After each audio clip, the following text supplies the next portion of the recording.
Down with the democracy.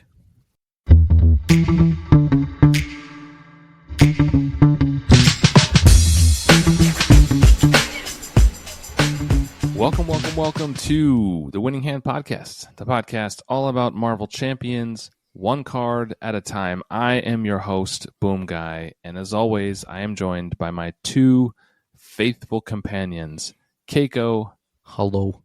And Lazy Titan. How's it hanging? What's up, you two?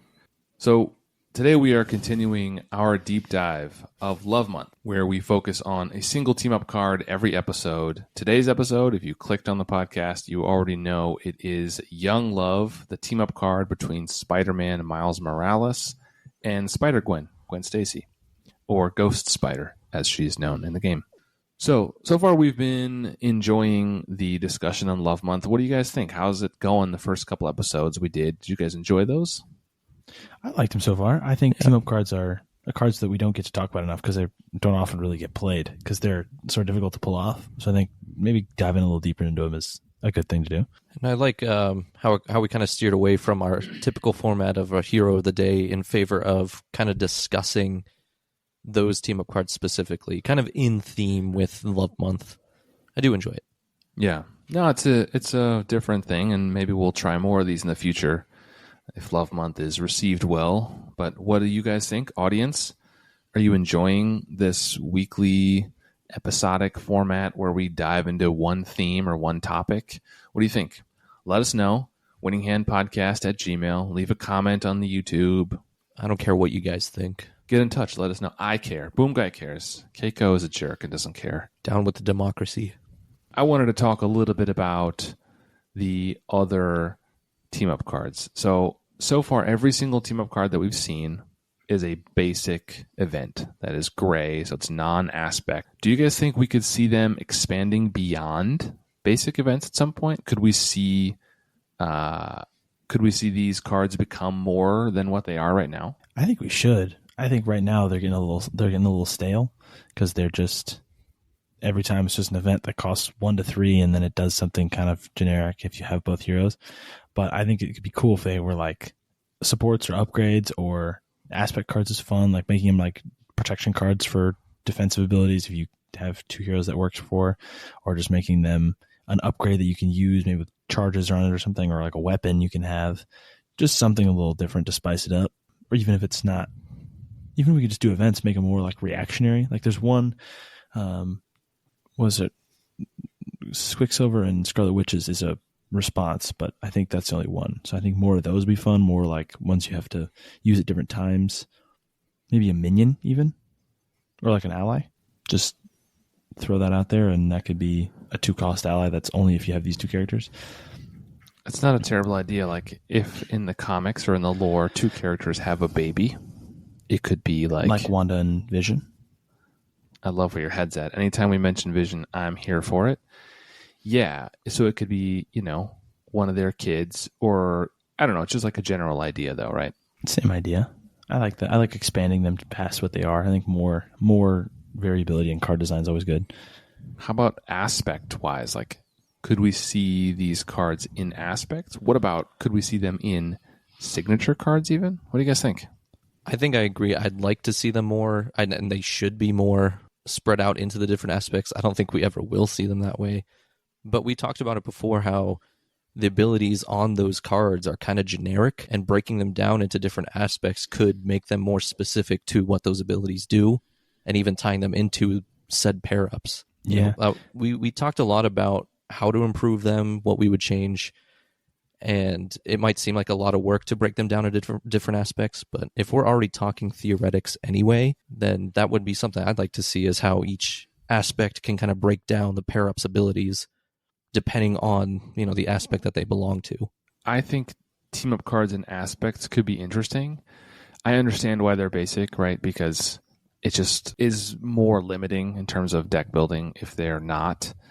But I think you could come up with a whole series of them. Like, why not? Why is there only one? Phoenix she shows up in 2. Phoenix has one with Storm, but she also has one with Cyclops. Why can't we have, Phoenix and any Avenger, or Cyclops and Hulk? and that might be an aggression card, and then Cyclops and Iceman might be, like you could just mix it up. I think that could be kind of cool. Exactly. And the other thing too is, speaking on Black Widow, right? Preparation cards were released in different aspects so that you could theoretically build in different aspects.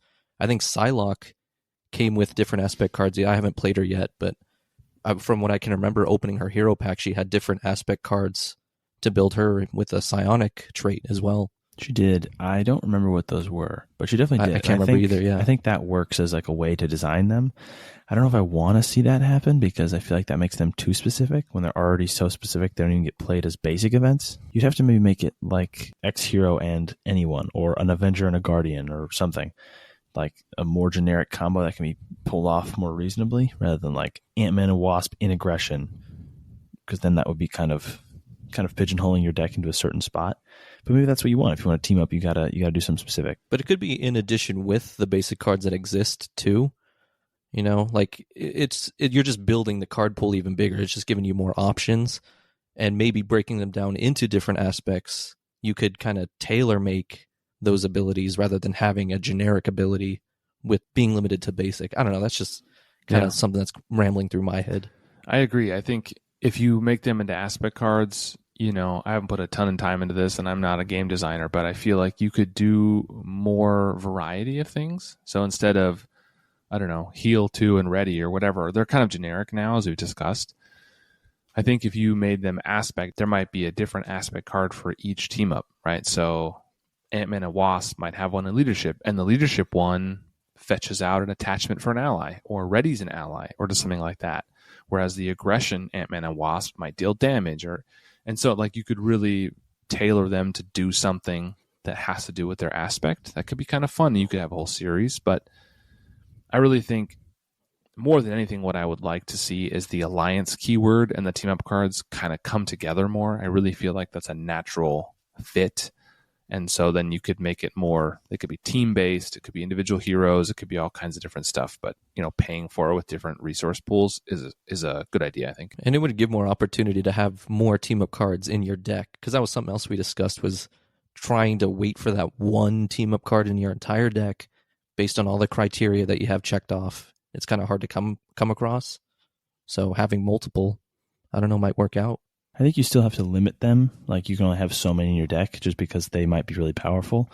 But I also think that if they do bring the alliance aspect in, we've talked about alliance before, the per person cost, I think, is something we need to leave behind. I think that's not the way to do it. I think you just give it a static cost and give it alliance to make it even better, rather than like the cost per person is really can tank a card, and that would make them sort of unplayable. I almost thought the alliance keyword was a good way to say these team up cards, because if you're both getting a benefit, you can both chip in. I just think it maybe needs to be a little bit lower. I think alliance is a good way to do it. I just think it can't be the per person cost. I think that ruins alliance because it's so much, and those cards are not worth that cost. I think alliance is the way to go, though. What do you guys think about taking cards and making them like different than events? Like, what if they were upgrades or supports or allies? Like, what if they're totally different cards altogether? So still team up cards, but just not an event? Like, how would you... I mean, it's the same thing, right? Like, if you have Wasp and Ant-Man in play, you can put in this card, which is, I don't know, Pim Particle Serum or something like that, right? I like that. I like the idea of definitely just expanding the card types, because there's no reason to limit it the way it is. There's no reason just to be basic events. Make them aspects, make them allies, make them upgrades, make them whatever. Might as well see what they can do with that, rather than like confining them to the one thing they've been doing, which isn't doing that well. And it would probably increase the chances of them being played, right? Because again, trying to check off all the boxes for the requirements, and then it being an event having to be play in that moment. If it's a support or an upgrade and it's like you can put it into play and it doesn't trigger until all the criteria is met, then it might, I don't know, find its way onto the board more often. Yeah, if you could just play it and then activate it once or twice whenever the criteria was met, it would be a lot easier to pull those off. Or they could just be like, like we have cards like Ingenuity, for example. Like, if you have the Genius keyword, you can play this. Or if you have the Mutant keyword, you can play this or that. But what if it's a card where if you control 2 Genius characters, or for each Genius character you control, do something, or you can only play it if you have, and then once it's in play, like Ingenuity, I guess you can flip over to your hero side and you lose genius, but you still have the card in play. It could be something similar to that, right? Where if you have 2 tiny characters in play, for example, then you can play this card. And then I guess it's less of a team up. I mean, no, it's still a team up then, right? Because you have to have 2 tiny characters in play. So then you would have to make sure you have things aligned. And then you could have an upgrade in play or a support in play that is unique to them somehow. I like that idea. I think that'd be interesting to see as a dynamic to the gameplay. Yeah, I like that a lot. Actually, I think team up cards need to refurbish. They need to redo. I think they're cool, but I think they could be better, and they should be. We have a lot of traits, right? We have a lot of, there's a whole bunch of aerial stuff that came out in the last wave with Angel, and there's a bunch of aerial characters. But what if there was cards that required 2 aerial characters or 3 aerial characters or something to play to make it really good, but it forces you to build even more of that archetype or trait into a deck? That could be kind of fun. We already have a little bit of that with aerial superiority, but I think aerial's a good one for that, but also other keywords can work. Avengers, Guardians, Tiny, even Giant, Genius, whatever you want. You can make that into like a whole thing. Instead of just like a team up card for characters, you can do like a Genius team up card. You can do whatever. The traits, I think, are fun to play with, and I think they should be using them more than they do. Which they use them a lot, but I think they could definitely use them even more. I really like the idea of a team-up card being trait-based like that. Like, we have some around Avengers or Guardians or whatever, and some of the Alliance cards specifically have to deal with Avengers and Guardians, right? But what if it was just a team-up card for, Genius characters, and then if you control 2 Genius characters, or you control one and a friend controls one, you can play this card if they're in play, and then something cool happens. I think leaning into that even more would be really awesome. So I think that could be cool. I mean, I don't know how exactly, again, I'm not a game designer, but I don't know how exactly a support or an upgrade would work. It would have to be something unique to those characters, but I feel like there's something to explore there that isn't just a basic event card. Yeah, I think they lose a lot of theme because they don't feel very like individual or specific to the hero. So they're just kind of good, which is nice, but I think you want more like individuality in those team up cards, especially team up cards, because they're about like the characters working together. That and getting like the biggest bang for your buck, as we mentioned too. Like when you eventually play that card, that basic event, it's just the payoff you get from it is kind of whatever. So this might be a way to kind of fix that too. I just think there's more that could be done with team up cards that isn't being done now. But I do think that it was surprising to me when looking through all the cards that they're all just basic events. And I get it. That's like the easiest kind of thing to get across decks, right? Because it's basic, so it can go in any deck, so it doesn't matter what aspects you're playing. It would be more difficult, like we've said, if it's an aggression event that requires Ant-Man and Wasp that just further narrows and further, creates a smaller and smaller niche where that card would ever be played.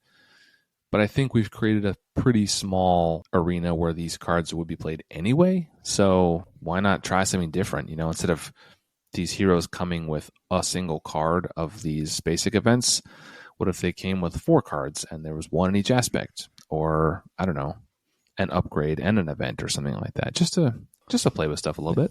And again, they'd be in addition to the already existing basic team up cards anyway. So there would be potentially be 2 in a deck, 2 team up cards.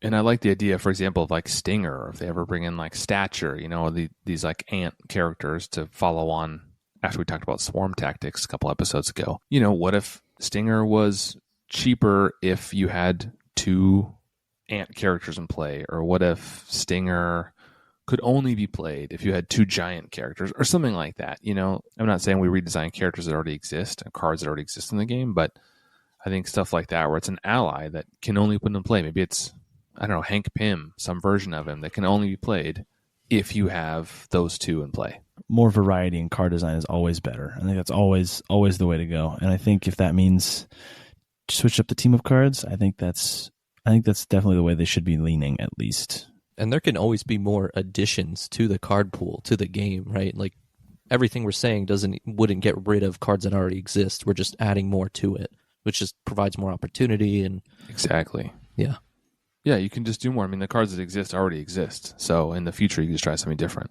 And also at the end of the day, everything we talk about here is a discussion. It's not to diminish any efforts that were made in the cards that already exist. Yeah. No, like I'm happy we have the cards. Obviously, we love the game enough to start a podcast about it. So it's not like I'm mad about anything. But I just think there's other avenues that could be explored. And, Yes. I'm curious what people listening think. If you're listening to this and you have a cool idea or some wacky idea, hit us up in Discord or send us an email or whatever. All the ways to contact us are in the show notes down below. Instagram or email, whatever, winninghandpodcast@gmail.com. Let us know what you think, because I would love to hear your ideas. I mean, there's ideas obviously that I've never thought of, and you may have some cool ones. It's just part of the discussion. And speaking of discussion, we have an audience question that I'm going to read to us today, and we're going to talk about something else. So we got a question from Anthony. Anthony says, "Hey guys, I really enjoy your podcast. The format of examining one card at a time is very cool." Thank you, Anthony. Yes, it is cool. He said, "I really enjoyed the recent draft on the repurpose episode. Here's a question I have. This is my first LCG. My wife and I have been playing for just over a year now, and we play weekly, often multiple times a week. I've never played Lord of the Rings or Arkham Horror, but I'm aware those games have run for a long time. My question is this: when does the game get to be overwhelming? At what point will we look at our Marvel Champions box and think, wow, I don't even know where to start or what deck to build? I don't mean this to sound negative. We love the game and Marvel and want it to continue. I'm just curious what you all think, or if this has happened with other LCGs that you've played. I also asked this question of the guys at Critical Encounters, but I'm curious to hear your thoughts on it as well. Thanks for the content and keep up the great work." Well, thanks for sending us an email, Anthony. It's always good to get emails from people. If I didn't read your email on the air yet, I'm sorry. I try to read as many as I can. They're just not worthy enough. That's all. Wow, That's not true. rude. That's not true. But as to his question, he says, when does the game get overwhelming? Like, at what point do you look at your box of stuff and think, it's just too much, I'll just play something else or whatever. I can't be bothered. What do you guys think? Well, it would be right now, but you're already in. So you're already in the game. So you're going to be able to keep up with all of it, I think, until you stop playing. So because you're already in the game, you're going to have to keep buying all the stuff, but forget about it for a few months, maybe a year, and then come back to it, and then it's going to be overwhelming. If you just keep up with it, you'll just be able to keep all of it in your head. At least that's how it worked for me. But when you don't play one of these games for a long time, like when I don't play Lord of the Rings for a while or Arkham for a while and go back to it, it's a lot. Those games specifically are even harder than Marvel, so maybe Marvel will never get to that point. But Lord of the Rings deck building is a lot more intense and a lot more complicated and a lot more time consuming, and it gets even more time consuming the longer I go without playing it, because then I go back to it and I don't know all the cards and I don't know where to start and I don't know how the scenarios work. I don't remember where I'm at, and then you kind of lose the rhythm. But as long as you're keeping up with it, especially in Marvel, which is even easier than the other two, you'll be fine. I think the overwhelming part is when you're pretty much learning what every single card is, versus when you're already in the game and you're just learning whatever new gets released. But yeah, if you give it some time and multiple packs and scenarios come out, then it's just you're learning a bunch of cards all over again. So that would probably be the overwhelming point. So he mentions in his email that he joined the game a little over a year ago, which would have been, as we're recording this in February of 2024, that would have been, just before the X-Men maybe? During the first wave of X-Men, somewhere in there. I think a lot of people joined during the first wave of X-Men. I think that brought a lot of new players in. So at that point, I would imagine it was probably overwhelming. There was already 3-4 big boxes. I don't know how many heroes there were. 30 maybe? 20, 30, 35? I imagine when you got into the game at that point, it was like, wow, there's a ton of cards here. Where do I start? How does this all fit together? And we've talked about this a little bit over the other episodes. I'll just say brief. I mean, I got in right around the start. I got in with the first or second hero pack. Miss Marvel, Captain America time is when I got in, and then I got a core set and have been in ever since. And so I grew up at the game, so to speak, right? So as new cards came out, I only had to learn a single hero pack at a time or a big box at a time, and I played those for a while, and then the next one would come out. There's always a gap, so you have time to play those cards. I think if you're getting in today, man, that's a lot. The game is built so that you can walk up to the counter at your local game shop, buy your favorite hero, whoever that is, unshrink, and just start playing. And you can play that pre-con. It may not be great, but you have a functioning deck. And so if you just run into a game group at a local shop and they're like, hey, go buy a pack and join us, that's cool. And that's happened. My old game group, we had a guy like that who just stumbled in one day and was like, this sounds cool. I read about your game group online. Can I play? And he bought his favorite hero and sat down and unshrinked it and just started playing with us. But, I guess, when does it become overwhelming? I don't know. I think at some point it will. I think, like Lazy Titan said, if you take a break from it and then come back, you might be like, oh boy, how do I deck build again? Like what? I have to refamiliarize myself with all the cards. I think another thing of note to add too is this game is very community based. I think it helps a lot when you're playing with someone, or at least experiencing it with someone. Because I joined in the middle of the game itself, not too long ago even, but it helped that I was interested in just the spiders of the game, and I was able to experience it with you two, with Boomer and Titan. So I think it helps a lot that you, Anthony, were able to experience this with your wife. You guys are able to bounce things off each other, kind of refer to the rules with each other. Like I think it's very different when it's yourself versus with other people. I think ultimately, if you don't buy more of the game, it won't become more overwhelming. It does also depend on how many physical cards you own, because that's how much you have to remember and keep in your head. So if you have a small collection, it's probably not that hard of a game to keep track of. If you're buying every pack and keeping up with it, even while you take a break or something, then you're going to come back and be like, wow, this is too much for me. I don't even know how I've ever played this game. But if you just stopped tomorrow, came back in 2 months, you'd probably be fine because you knew all the stuff you had. It's just the amount of new things you have to learn. So the more things you have, the longer break you take will be the harder it is to come back to it. So just don't lose the game and don't buy stuff you don't need. Yeah, to piggyback on that, a big thing I think is important in any LCG, but especially in this one, is organization. There's a ton of cards. It's ever expanding. I think you need to have a good system for how to find cards, like whatever that is for you. I like to organize player cards by aspect and then by subtype, supports, upgrades, events, and then by cost even more, which I think early on sounds like a lot. That's a lot of divisions. But as the game grows, right, I have a full collection as of this point. And when you need to find a 3-cost justice event, it's just a lot easier when you only have to go through 30 cards and not through 300 cards or 3,000 cards. So organization is a big point. But I think what Keiko mentioned is the community aspect, and that's really important. If you have people that you're playing with in person, that's awesome. I find, for me, that's always the best way to do it. I'm not a huge solo player, though. I will play here and there, but I definitely prefer playing with other people. If you're a solo player, great. It sounds like Anthony likes to play with his wife, so it's at least 2-player. So having people to talk about it with is great. But there's always lots of other resources. So Discord, there's a huge community on Discord. There's multiple Discord servers dedicated to living card games generally or to Marvel Champions. There is a huge Reddit community.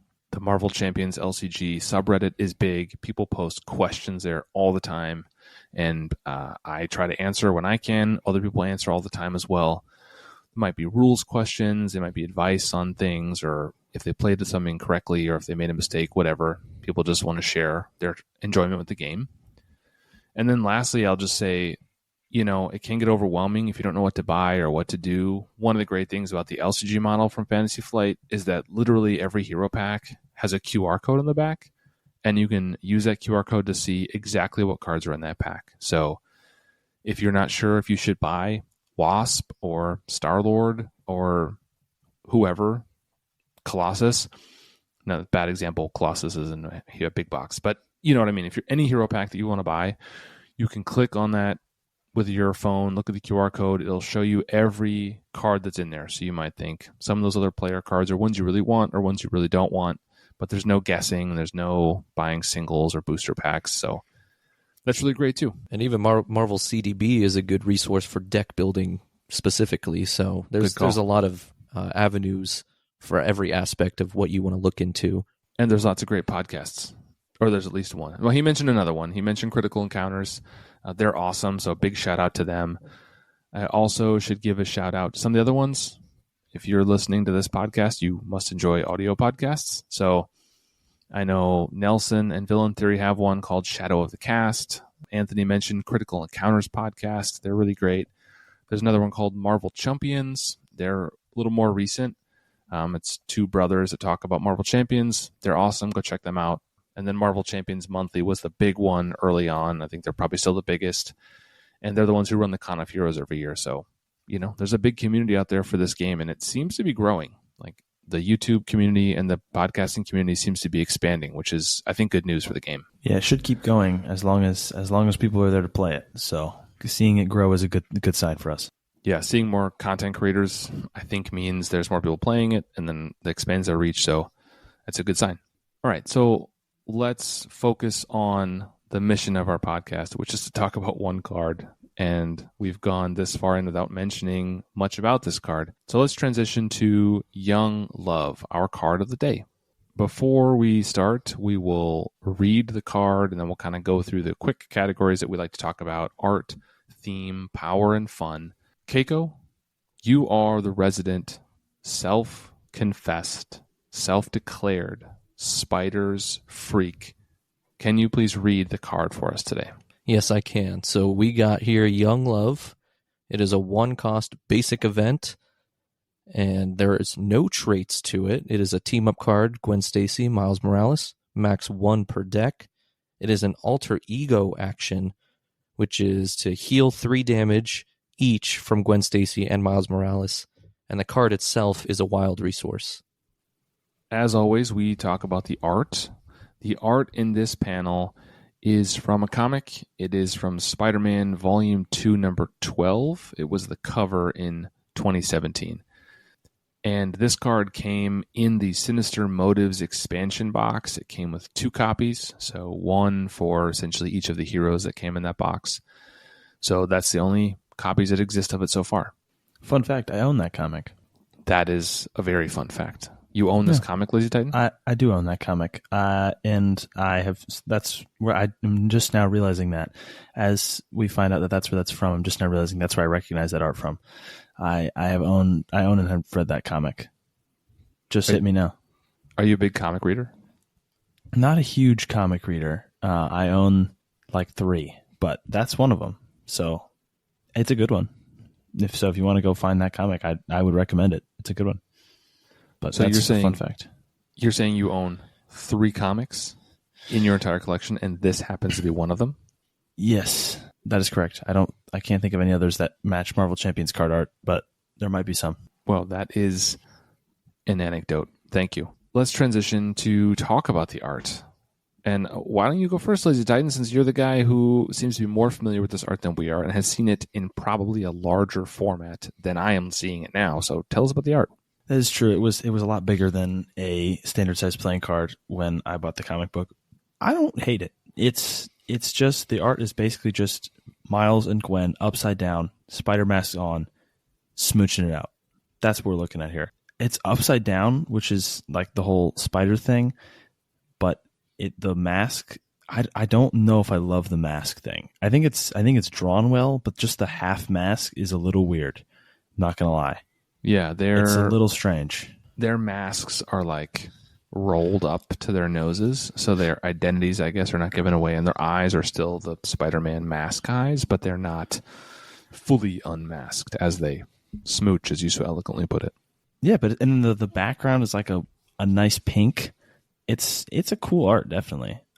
There's like some neon line in the bottom right corner. I don't know what that is, but oh, I do see it. It's like an energy beam or something coming off of it. I think it's like a neon heart around them that we're only seeing the corner of. I have no evidence for that, but I feel like that's right. Well, maybe you did suggest that you actually did have evidence for that. You've seen the larger image. I don't remember. I don't have it on me right now, so He actually shredded it after he pointed it out. Take a hard line in the sand. I'm gonna say that's what it is. I'm gonna say I'm right, and anyone who's against that take is wrong. Keiko, what do you think?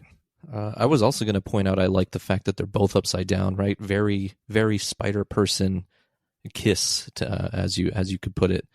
I don't like the flat lighting to it. I mean, obviously, I don't know the context of the environment they're in because it's pulled from a straight panel.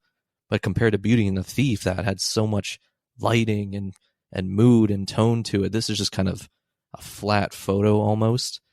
And I don't mind the rolled up mask. The only thing I don't like is that the eyes are open, right? Because in the comics and in the Spider-Verse movies, their masks are so animated and they have their eyes closed and everything, but they're open here. I mean, again, but I don't have this comic specifically, so yeah. I hadn't thought about the fact that their eyes do close. Yeah, so maybe that's why it seems awkward, is because we're used to seeing their expressions in their eyes in the comics, in the Spider-Verse movies. So seeing them wide open here in this photo is kind of jarring. I will reference the earlier point that Lazy Titan made about the weird line on the bottom. So anyone listening to this on their phone probably did what I just did and did a quick Google search. It's not a heart. It's just her mask. It just got cut in a weird way in the image, and it looks kind of strange. But the image that I Googled, it's just like the hood of her mask, just like a line on it. So nothing amazing there. I'm sorry to disappoint our listeners and Lazy Titan, but That's exactly what I said it was. I remember I was there, and that's what you said. The young love, the kiss with the eyes. I don't know. I think this art is... it's like right in the middle for me. I don't love it. I don't hate it. I think it's fine. I guess it gets across the point. For me, maybe what I think is a little odd about it is that they're going to great lengths to keep their identities hidden. I don't read the comics, so I don't know if they know each other's identities in the comics at this point or whatever, or if they're just like in public smooching, so they want to have their identities hidden. But it strikes me as weird that in the image they're rolling their masks to keep their identities hidden, and yet it's an alter ego action which addresses healing them. I find that a little strange because it's not Spider-Man and Ghost Spider, it's Gwen Stacy and Miles Morales, but we don't see that version of them in the picture. So I think there's a little discord there for me. They definitely know each other's alter egos. They just... I must be trying to hide it from, I don't know, J. Jonah Jameson or whatever. Do they know in the movies? They know each other's names and take their masks off all the time in the Spider-Verse movies. But I know that in this comic specifically, they know each other's names and stuff. Okay. Yeah, and that's why I kind of treated it as just a Spider-Person thing, right? Just that rolled up mask. But yeah, maybe they're just out and about. It's hard to say because the background is just this pink nothingness. So the context of where they're at doesn't really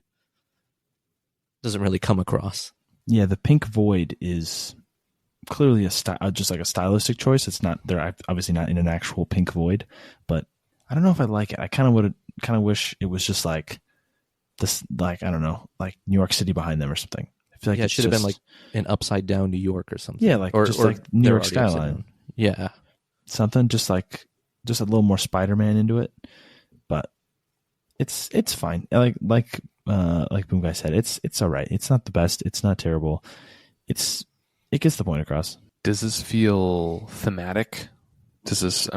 Like I mentioned a little bit already, I guess, the fact that it's an alter ego action. I think, if memory serves, this is the only team up card that is an alter ego action. I think the rest of them are all actions or hero actions, just off the top of my head. Correct me if I'm wrong.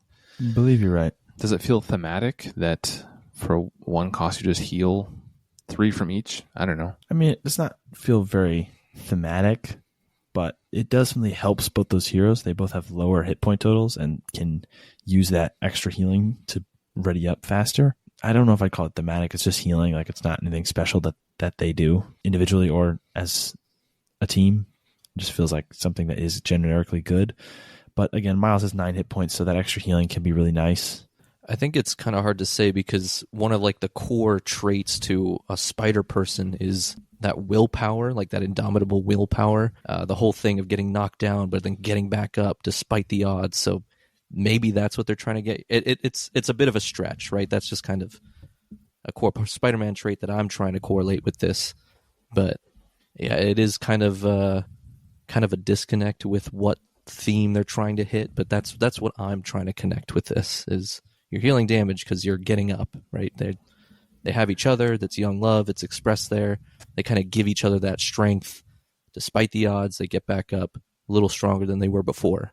We've talked before about how some of these are a little generic. I think in this instance, what you're describing, a readying effect would feel thematic. I think a lot of the hero cards, or a lot of the team up cards, ready them, and it just feels like, okay, you're readying each other. But in that case, a ready might feel thematic. I also think, why can't it interact with things that are specific to the spiders in the game? Like, they both have web shooters. Why doesn't it ready your web shooter or go find a web shooter?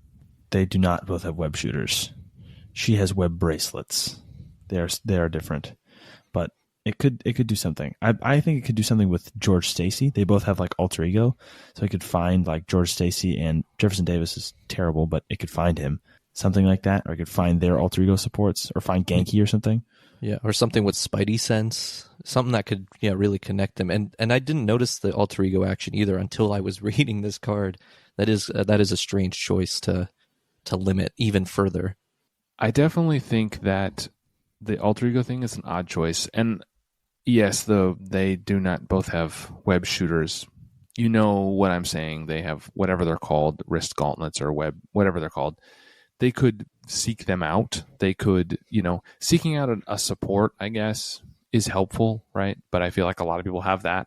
Seeking out a very specific piece of tech that only spiders have makes it feel like, okay, I'm a little more invested in the theme here. Like how the swarm tactics we talked about, how that specifically deals with changing form, and every hero changes form between alter ego and hero, but the ant people have multiple forms, so that felt a little more thematic, So I like the idea that it could go find something that's unique to them, right? The ants could go get PIM particles, their special resource they both have, and here you could get the web bracelets or the wrist gauntlets or ready them or something, just to make it feel a little more specific to them. I feel like generically healing 3 doesn't feel thematic to me at all. So that's kind of a whiff for me on this one. Because web block is a constant thing that every spider person's running into. So that would have been a cool alternate ability to kind of tap into, is something with their web bracelets or respectively. Wait, what's web block? They always run into something where they either run out of web fluid, or for those that have organic webs, they kind of run into a mental thing, so they can't generate their webs. Like each spider person kind of runs into a situation one time or another where they just have a web block. They can't produce webs for whatever reason. So yeah. that would have been a cool thing to tap into with their team up, is something web related. Or like when Tobey Maguire couldn't shoot webs. Was that Spider-Man 2 or is that Spider-Man 3? I think 2. I always thought that was like a metaphor for erectile dysfunction, but I think a lot of people maybe do, they actually just forget how to do webs for a little bit, and we're just going to leave that both. one there. Why could it not be both? Exactly, Lazy Titan. The true team up card. Oof, okay, we're going to cut that from the pod. Okay, what about the power and the fun of this card? What do you guys think? I don't think this card is really all that good, because it says heal 3 damage each from Gwen Stacy and Miles Morales, which are alter egos, which means you both have to be an alter ego to do this alter ego action, which is even more annoying than a normal alter ego action. So it's adding an extra step onto an alter ego action to pay 1 cost to do My Recover. And that's it. That was another thing we talked about, was when it specifically states if you have to be an alter ego or not. Because what if you're Miles or Gwen, but then you only had the ally, which is technically both, right? But it doesn't have like a flip side to go to. Well, whoever plays the card has to be an alter ego, for sure. Yep. Does the other one have to be an alter ego? I don't know. That's a rules question. Listeners? Well, if you're in Spider-Man form, it doesn't say Miles Morales. So you're not in there's no character named Miles Morales in play. It still says it on hero side. It says Spider-Man, and then underneath it says in small font Miles Morales, right? It does not. That's only for the allies.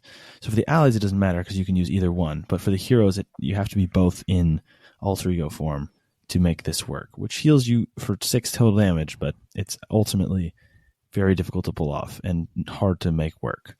Interesting. And because, as we mentioned at the top of the episode, because they do not have each other as a signature ally, if you are playing solo or playing with another player who's not playing the other hero, you have to also put another card into your deck that you have to build. Like if you're playing Gwen, you would have to either play with the basic Miles Morales ally or the green protection Miles Morales ally. You're having to put multiple cards into your deck just to make this work. With Ant-Man and Wasp, they at least already have each other, and you have to include that in every deck. So you're going to have it no matter what. But in this one, you would have to include that other person in order to make this card even playable. Yeah, because despite the setup, which on its own is a headache, this card is really only useful when you yourself are playing as Miles, where you're healing 1/3 of your overall health, and you have a Gwen ally, which I guess would heal her entirely, but it really only works with allies because that's their whole health. But even then, like first aid, a basic event can just heal. I'd rather for 2. play first aid. Yeah. Like, I don't think this card is very strong, to be honest. The power and the fun here also both feel like a whiff for me. This card is unnecessarily complicated to set up to play.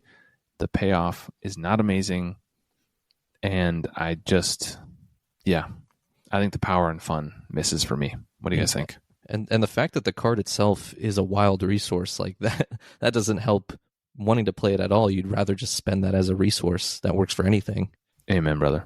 And the spiders don't really have a huge resource requirement. They often don't really care. I guess technically Peter Parker, the basic ally, cares, but other than him, there's really no spider thing that cares about specific resources, so that wild resource is kind of irrelevant, and you can only play it in those decks anyway. So it just doesn't end up really mattering, even though that's kind of the best part about it. Let's move into final thoughts then. I will go ahead and go first because I feel like I just said a lot of it a minute ago. For me, this card is a miss, like a hard miss. I'm going to give this one 2 out of 10. This is a hard miss for me. I think the art is forgettable. I think the theme is non-existent. I think the power is bad, and the fun as a result of all of that is really lacking. I don't think this is very good. I don't include this in any deck anymore. When they first came out, I think I tried to use it a few times, but I just don't think this card's worth it. So this is one that gathers dust in my box and won't come out to see play. 2 out of 10.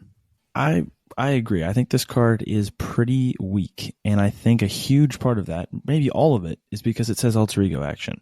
If this was a hero action that said heal 3 damage from Spider-Man and Ghost Spider, this would be really actually quite good. That's really powerful because it means you don't have to flip down, which is the benefit of healing cards, is that you don't have to flip down to do it, whereas this card is just also healing when you flip down, which is what you flip down for. So it kind of is redundant in itself, unhelpful on its own, and not very useful without a lot of setup that isn't really that beneficial to do. So you really get almost nothing for a lot of work. And that's just, I think you could have made this a hero event. You could have made this a lot of things, but it wasn't made to be that great. So I'll give it a 2 as well. I would rather play Crew Quarters for sure. I think Crew Quarters is a better card. And honestly, I would rather play another card that I really never play, which is Recuperation. I'd rather play that than this card because at least it's more broadly applicable. This is a miss for me. Keiko? Yeah, I think I'm going to be a little harsher just because there really aren't any redeeming qualities. I'm going to give it a 1 because I agree. The art baseline, right? Neutral 5. It gets the point across. It's all right. Team up cards already in general kind of lose points because of the setup that they have, but the payoff you get from this is I mean, even in this little discussion, we pointed out missed opportunities for what they could have done with Spider team ups, right, between Miles and Gwen. Yeah. But heal 3 damage is no, 1 out of 10 for me. Yeah, it's that's the best you could come up with, right? Yeah. I don't know. Yeah, this is sad because they're spiders. I love spiders, but this I know. This might be, of all the cards we've talked about, the hardest miss so far for me. This really does not do much for me, which is too bad because the heroes are cool and, team-up cards have potential, but I think they really missed the opportunity to make this, unique to the spiders in any way or these characters in any way or just make it good. So, well, that is going to do it for us today. Thank you for listening to the podcast. If you like what you hear and you want to hear more of it, hit subscribe on whatever platform you're on, and you will get more of our podcast. I will put links down below in YouTube or in the show notes on your podcast. If you want to hear any of the other podcasts that I mentioned, please go give them a listen, or anything else we talked about will be down below. But for me and for Keiko and for Lazy Titan, I will say goodbye, and we hope to see you next time for the final installment of Love Month. Thanks, everybody. Later. I need to be healed 3 damage for this episode. No.